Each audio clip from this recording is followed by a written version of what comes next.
सरकार ने एक तर्क दिया है एडमिनिस्ट्रेटिव यूनिफॉर्मिटी। जितनी भी स्टेट हैं सब में अपना अपना अलग अलग रूल बना रखा है, किसने कुछ मीटर्स का बना रखा है, किसने कोई रूल ही नहीं बना रखा।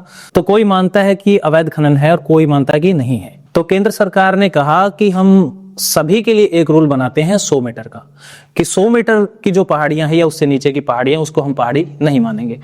तो जो स्टेट गवर्नमेंट्स हैं वो उसके तहत फैसला ले सकती हैं कि इसको खनन करने दिया जाए या नहीं दिया जाए। तो क्या 100 मीटर का जो ये रूल है ये सही है? क्या लगता है आपको? किसी भी रूल के बारे में हम पहले से कुछ नहीं कह सकते ये सही है या गलत, और किसी भी चीज की डेफिनेशन आपके संदर्भ में कुछ और हो सकती है, मेरे संदर्भ में कुछ और हो सकती है। वो सोचने का नजरिया। पहली बात, जो हाइट की बात हम कर रहे हैं वो 100 मीटर एब्सोल्यूट है या रिलेटिव है? एब्सोल्यूट लोकेशन के अंतर्गत, एब्सोल्यूट हाइट के अंतर्गत तो ये एवरेज हाइट 600 से 800 मीटर पड़ती है। लेकिन जब आप रिलेटिव के संदर्भ की बात करते हैं तो रिलेटिव में ये 90% एरिया 100 मीटर से कम आ जाएगा।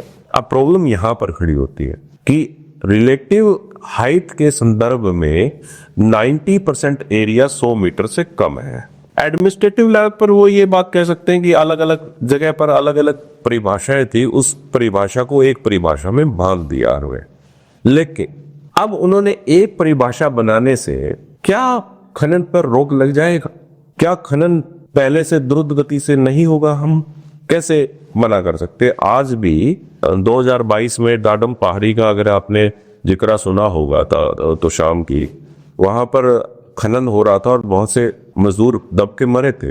तो ये क्रियाएं प्रतिक्रियाएं यूं ही लगातार चलती रहेंगी, और इसमें मुझे लगता है कि ये जो सरकार ने या सुप्रीम कोर्ट ने जो चीजें निर्धारित की है ये एक संदर्भ में तो ठीक है, लेकिन जब अवैध खनन की ओर चलेगा तो वो संदर्भ बिल्कुल खराब हो जाएगा। उसमें नुकसान हमें भी है और जैवों को भी।